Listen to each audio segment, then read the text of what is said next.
আসসালামু আলাইকুম রহমতুল্লাহ। আমার হাতে যে জালগুলো দেখছেন, এই জালগুলো থেকে আজকে একটা হাঁসের ঘর বানাবো। এখানে দেখছেন অনেকগুলো লাকড়ি রাখছি। এই জালগুলো আমরা ছাগলের জন্য খাওয়াই থাকি। আর দেখছেন এর মধ্যে একটা সাপ মারছি। এই সাপটা এই দারুর ভিতরে পালাইছিল। এই সাপটাগুলো হলো আপনাদেরকে ভয় দেখায়, কিন্তু ওদের কামড় তেমন একটা বিষ না। আর এই যে দেখছেন আমি কচু গাছগুলো পাতা পাতা কাইটা এই জায়গাটা আমি আজকে পরিষ্কার করবো। আর মূলত এখানে আমাদের বছরখানেক আগে একটা খড় ছিল। এই খড়টা আমরা রাখি না, আমরা বিভিন্ন সময় বিভিন্ন কাজ করি, এই জন্য এগুলো রাখা সম্ভব হয় না। আর এগুলো পূরণ হয়ে গেলে নষ্ট হয়ে যায়। আর এর মাঝে দেখছেন এই জায়গাটা আমি সুন্দর করে পরিষ্কার করবো। এই জায়গাটা হলো আপনার উঁচা নিচু জায়গা। আর আমরা যে ছাগল ডালপালা খাওয়াই থাকি, ওই ডালপালা যে বাকি অংশ লাকড়ি থাকে ওইগুলো আমরা শুকিয়ে তারপর পোড়ার চেষ্টা করব। আর আপনারা জানেন যে আমাদের কিছু হাঁস আছে এখানে, আমাদের খাঁটি ক্যাম্বেল হাঁস আছে আর চীনা হাঁসের বাচ্চাগুলো আছে। আমরা এগুলাকে সুন্দর করে নেট দিয়ে তারপর খুঁটা খুঁটা বেড়া দেবো, বেড়া দিয়ে তারপর এদের ভিতরে রাখার চেষ্টা করব ইনশাআল্লাহ। আপনারা দেখুন আর আমাদের সাথে থাকবেন। আর আমাদের এই চীনা হাঁসগুলো অনেক বড় হয়ে গেছে মাশাআল্লাহ। এগুলোও ছোটো ছোটো বাচ্চা ছিল কোনো এক সময়, এখন ওরা উড়াউড়ি করে অনেক, বুঝছেন। আর আমরা খুঁটাগুলো কুপে নিলাম।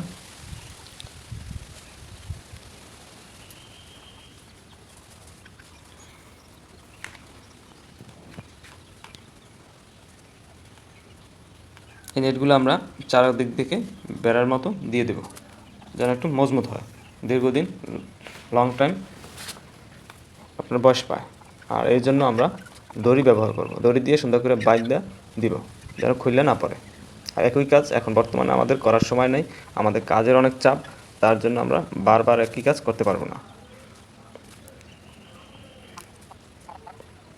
আর আপনার কাজ করতে হলে হাসি খুশিভাবেই কাজ করতে হবে, কেননা কাজে আপনার কষ্ট আছে, তারপর শান্তি আছে। কাজের ভিতরে কিন্তু শান্তি বেশি, কষ্ট কম। আমরা কষ্ট পাই না, আমাদের কাজ করতে করতে এখন অভ্যাস হয়ে গেছে।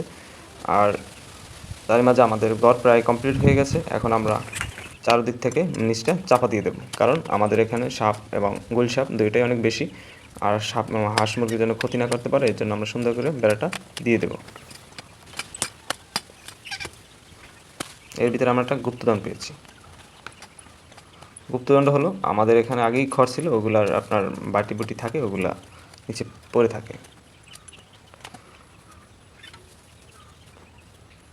আমাদের খড় বানানো প্রায় শেষ, এখন মাটি দিয়ে আমরা চাপা দিয়ে দিচ্ছি।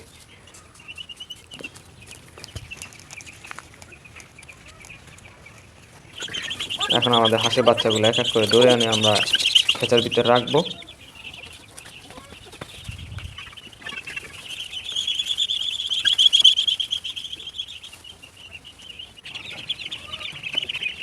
এই বেজিন হাঁসের বাচ্চাগুলো আমরা 10 পিস কিনছিলাম, এখন 5 পিসের মতো আমাদের বাচ্চা আছে।